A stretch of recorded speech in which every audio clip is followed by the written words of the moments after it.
बिहार के सभी मित्रों और किसान साथियों का स्वागत है बिहार वीकली वेदर फोरकास्ट में। मैं हूं देवेंद्र त्रिपाठी।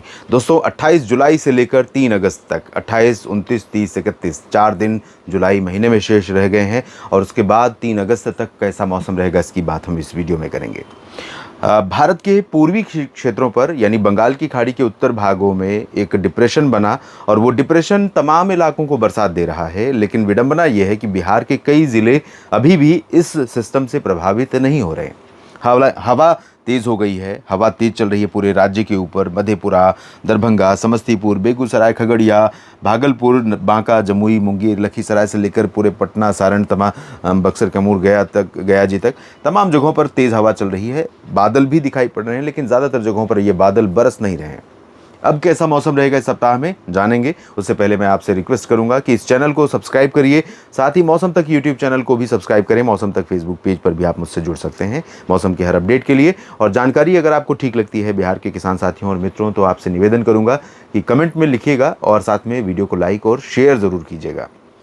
दोस्तों अभी ये संभावना है कि पूरे सप्ताह में बेसिकली 31 जुलाई तक अगर हम बात करें तो 31 जुलाई तक ये बक्सर से लेकर भोजपुर और पटना से लेकर नीचे का जितना हिस्सा है, कैमूर, रोहतास, औरंगाबाद, अरवल, जहानाबाद, नवादा, गयाजी और शेखपुरा, लखीसराय, जमुई, बांका, भागलपुर में भी, और हो सकता है बेगूसराय, खगड़िया और किशनगंज की, ये जो पूर्णिया का किशनगंज है, और कटिहार, इन भागों में कुछ स्थानों पर बादल अपेक्षाकृत बाकी जगहों की तुलना में ज़्यादा दिखाई दें। और इसी तरह से बादल थोड़े से इधर भी किशनगंज और सुपौल और मधुबनी, सीतामढ़ी, पूर्वी चंपारण और पश्चिमी चंपारण के भागों के ऊपर भी कुछ बादल नज़र आने वाले हैं इन 4-5 दिनों के दौरान, 28 से लेकर 31 जुलाई तक 4 दिनों तक। तो ये जो बादल नज़र आएंगे, हो सकता है यहाँ पर पासिंग शावर थोड़े समय के लिए या हल्की वर्षा रुक करके दे दें। ज़्यादा चांसेस तो नहीं है, लेकिन थोड़ी बरसात हो सकती है। मध्य क्षेत्रों में अगर हम देखें तो यहाँ पर पूरी तरह से इन 4 दिनों के दौरान मुख्य रूप से शुष्क मौसम बना रहेगा। ये जो हिस्सा है गोपालगंज और सिवान से लेकर मुजफ्फरपुर और साथ में दरभंगा, मधेपुरा और पूर्णिया, कटिहार में भी चांसेस नहीं, इधर जो है ड्राई वेदर बना रहेगा। पटना में भी मुख्यतः ड्राई वेदर ही संभावित है पूरे दिनों में। उसके बाद 31 जुलाई के बाद 1 और 2 अगस्त को संभावना है कि बिहार के ऊपर बादल बढ़ेंगे। एक नया सिस्टम बंगाल की खाड़ी की तरफ से बिहार समेत पूर्वी भारत के ऊपर हवा का नया झोंका लेकर आएगा और बादल बढ़ेंगे तो कुछ जगहों पर बरसात की संभावना बढ़ेगी। हो सकता है कि 1, 2, 3 या 2 और 3 अगस्त के बीच में कुछ स्थानों पर बारिश की गतिविधियां यहाँ पर बढ़ें। और उस समय जब बारिश की गतिविधियां बढ़ेंगी तो एंटायर बिहार प्रभावित होगा, समूचा बिहार, चंपारण से लेकर कैमूर, शिवहर और सीतामढ़ी से लेकर गयाजी और मधुबनी से लेकर जमुई और अररिया, किशनगंज से लेकर बांका। क्योंकि इससे पहले हमने देखा है दोस्तों, कई बार जब बारिश का स्पेल आया है बिहार के ऊपर या पूर्वी भारत के ऊपर, तो एंटायर बिहार एक बार में प्रभावित नहीं हुआ है। ज़्यादातर ऐसा ही रहा है इस बार के मानसून में।